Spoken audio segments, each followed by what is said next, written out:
Bonjour à vous, on se retrouve derrière un comptoir pour une conversation de comptoir, mais pas n'importe quel comptoir. Je vous l'avais déjà dit dans une précédente vidéo, Exuvie ouvre son café. Donc là, vous êtes à l'intérieur du café d'Exuvie qui va très très prochainement ouvrir ses portes demain soir, jeudi. On fait une grande soirée sur la psychologie avec 5 psychologues, une table ronde. Et donc, il y a un comptoir. Et si vous voulez qu'on se rencontre, vous pourrez venir devant ce comptoir, boire des cafés, des jus, des yogitis et même des substances illégales mais légales parce qu'on a une licence 4. Et donc, qui dit comptoir, qui dit alcool, dit aussi conversation un petit peu moyenne. Et donc là, on va parler un petit peu préjugés racistes.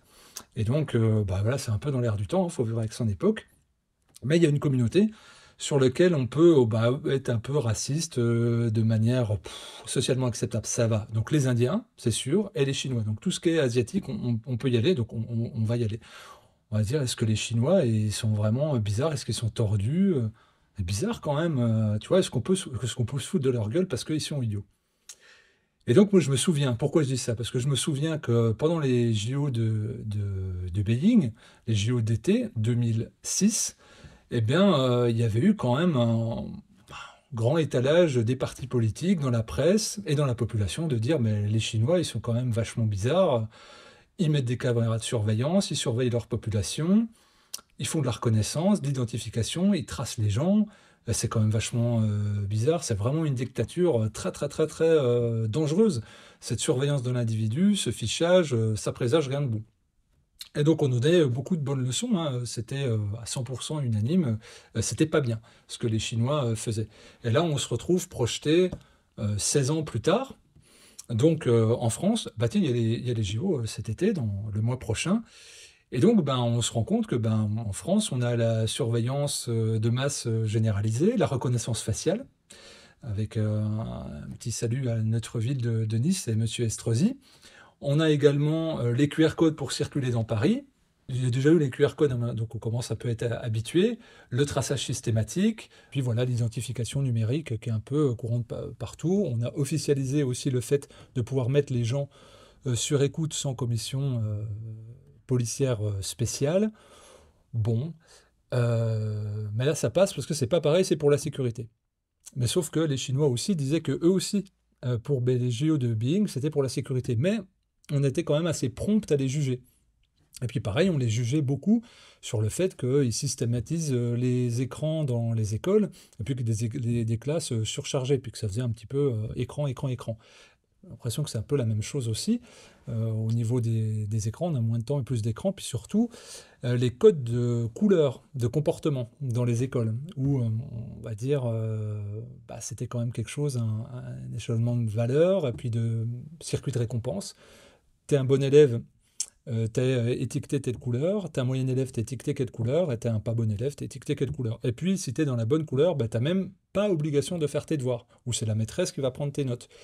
Et donc ça, je me souviens que ça offusquait beaucoup quand dans l'éducation nationale, on va dire les politiques, les journalistes disaient mais comment c'est possible? C'est vraiment de la technocratie, d'une soft dictature, c'est vraiment pas bien. Et là, ça s'est normalisé dans l'éducation nationale, code de couleur de comportement. On a bien vu, hein, on pourrait parler du livre Ils n'en sont pas morts de Sonia Delahaye, la psychologue qui a décortiqué ça, puis en le mettant en perspective avec le système chinois, et on y va. Sauf que les mêmes personnes qui poussaient des cris d'orfraie pour les mesures chinoises, aujourd'hui qu'elles sont en Europe, c'est pas pareil. Mais sauf que les arguments, c'est les mêmes qu'utilisaient les Chinois il y a 15-20 ans. Et donc c'est assez rigolo. Moi, je me souviens bien qu'on insultait quand même assez allègrement les Chinois. Donc là, on sort de la discussion de comptoir pour rentrer quand même dans le phénomène historique et sociologique. Qu'en gros, il y a une translation, on a juste 15 ans de retard sur les Chinois, mais que les JO viennent enfoncer le clou au final des JO. Restez là, bougez pas, j'avais pas prévu de vous en parler, mais un petit coup de pub, hein, on est jamais mieux servi que par soi-même. Livre de Romain Molina, en exclut, le livre noir des Jeux Olympiques. Et là, on voit tous les dessous de la Macronie, la surveillance, la corruption généralisée. Donc là, c'est ce qu'on reproche au Parti communiste chinois aussi. Donc voilà, ça c'est compilé dans ce petit bouquin. Mais je vous en parlerai à une autre occasion avec l'auteur. Vous avez vu, on a même mis du brillant, pour dire que dans le noir, ça brille un petit peu. Bref, Pourquoi je vous parle de ça? Est-ce qu'on a quelque chose à faire de la Chine? Bah, un petit peu. Parce que c'est vrai qu'à minorer la Chine, qui a quand même 10% de croissance pendant que nous, on est en récession, on a tendance à les prendre un petit peu pour des idiots. Mais on oublie que leur système de santé, il est ultra performant. Et là, vous allez voir la pirouette. C'est pour vous parler d'un travail de fond qu'on a fait avec Exuvie pour parler de la médecine traditionnelle chinoise. Et donc, on inaugure une nouvelle collection dans Exuvie qui s'appelle Regard sur la santé, enfin les essentiels de la santé intégrative, où tous nos livres commencent par regard sur, et on vous propose de comprendre des techniques de soins, qu'elles soient allopathiques ou non, en faisant appel à des experts. Ici, c'est Jean Pellissier, qui m'a entre autres formé à la digitoponcture il y a une dizaine d'années, pour qui j'ai beaucoup d'amitié et d'estime. Et c'est le premier opuscule consacré à la médecine chinoise. Il y a beaucoup de personnes qui me suivent, qui disent, en fait, comment tu peux parler de médecine chinoise, puisqu'en définitive, c'est à l'opposé de l'hygiénisme.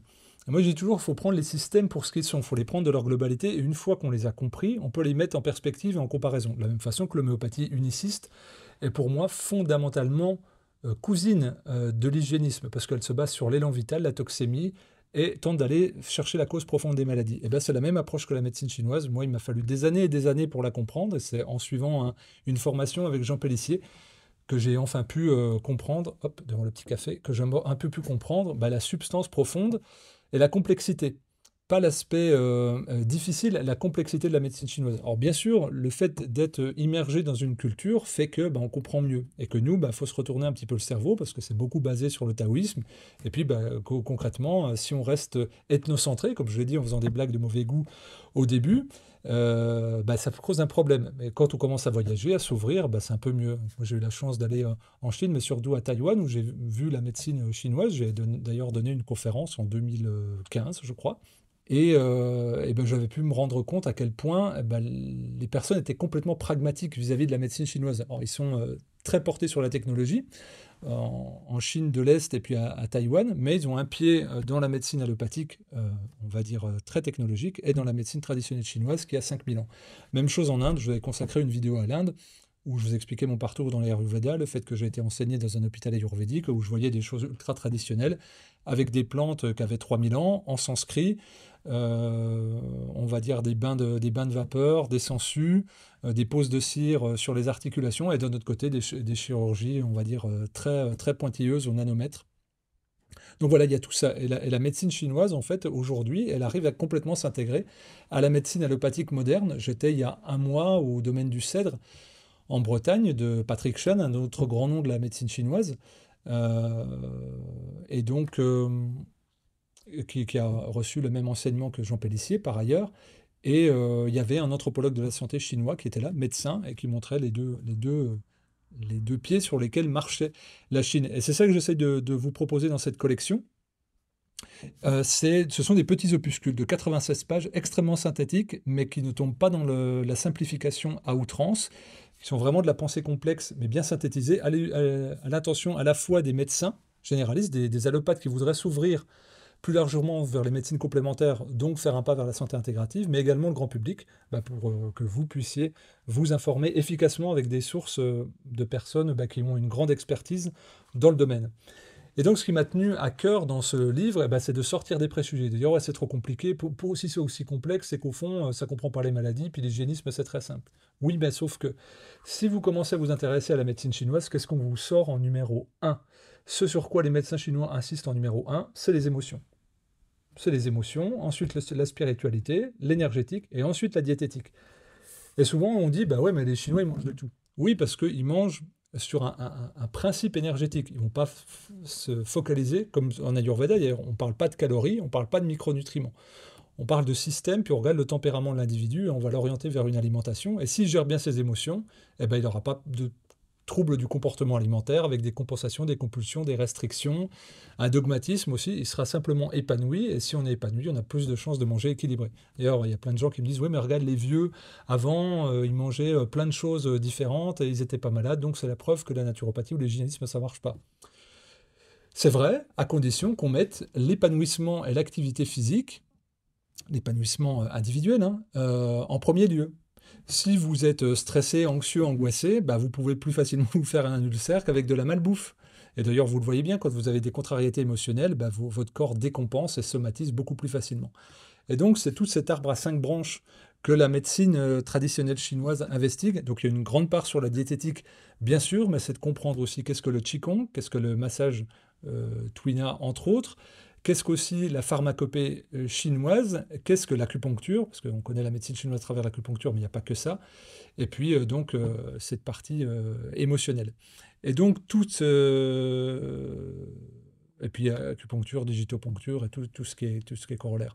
Et donc avec, comme je l'ai dit, une grande part sur les diététiques. Donc on a mis pas mal de schémas dedans, d'explications. C'est très vulgarisé au sens noble du terme, et pour nous c'est hyper important. On croit beaucoup, beaucoup, beaucoup à cette collection. Vous le savez, Exuvie tente de faire le pont entre les systèmes de santé. C'est un travail de concorde qui est à la fois enthousiasmant mais pas évident, parce qu'on se heurte aux égos, aux orgueils possiblement de chacun. Et de voir qu'il y a un grand enthousiasme aux auteurs à qui on propose de participer à cette collection, c'est réjouissant. C'est de s'ouvrir. Bien sûr, on va faire des choses sur l'Ayurveda, on va faire des choses avec des médecins allopathes, avec des chirurgiens, avec des directeurs de recherche au CNRS, avec des naturopathes.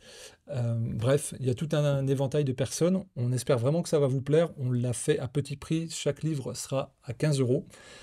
Voilà, toujours imprimé en France, sur du papier issu de forêt éco-gérée, de l'encre végétale, on ne change pas nos valeurs. Et le but, c'est que vous fassiez une belle petite collection. Là, sur la tranche, vous avez le numéro 1, et c'est que ça s'agrandisse, et puis qu'on sorte entre 3, à peu près 3, 4 livres par an qui viennent garnir cette collection, comme une formation idéale par correspondance. On avait fait un webinaire avec Jean il y a quelques semaines, et Carole Fouché, qui est co-directrice de cette collection avec moi, et donc qui est triple doctorante, et donc qui vient travailler, bien sûr sous l'ouverture, mais avec la caution scientifique que moi je n'ai pas. Et donc le but, c'est d'être très rigoureux dans le choix de nos ouvrages, des auteurs, et puis des contenus.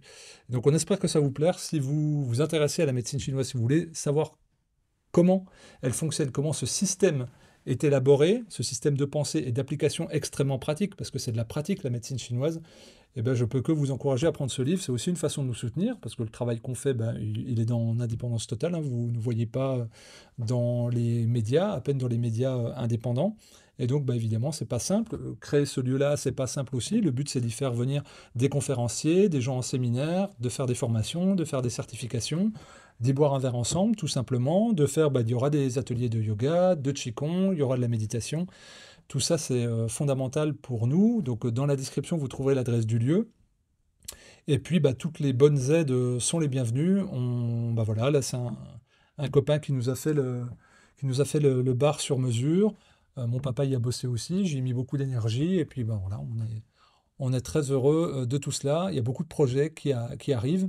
Donc voilà, n'hésitez pas à vous brancher sur les canaux, abonnez-vous à cette chaîne YouTube pour être tenu au courant, et on va essayer de vous documenter le plus possible ce qui se passe dans ce lieu. On va faire aussi des retransmissions en streaming. On avait fait une table ronde, la première table ronde sur l'intelligence artificielle et la médecine, où il y avait Christian Perron, Louis Fouché, Carole Fouché, Aurélie Collin et Vincent Pavant.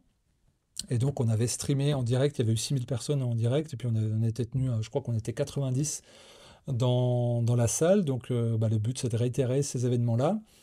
Je dirais que toutes ces propositions-là, que ce soit les bouquins, que ce soit le lieu, ils ne peuvent fonctionner qu'avec votre soutien, votre aide et votre intérêt.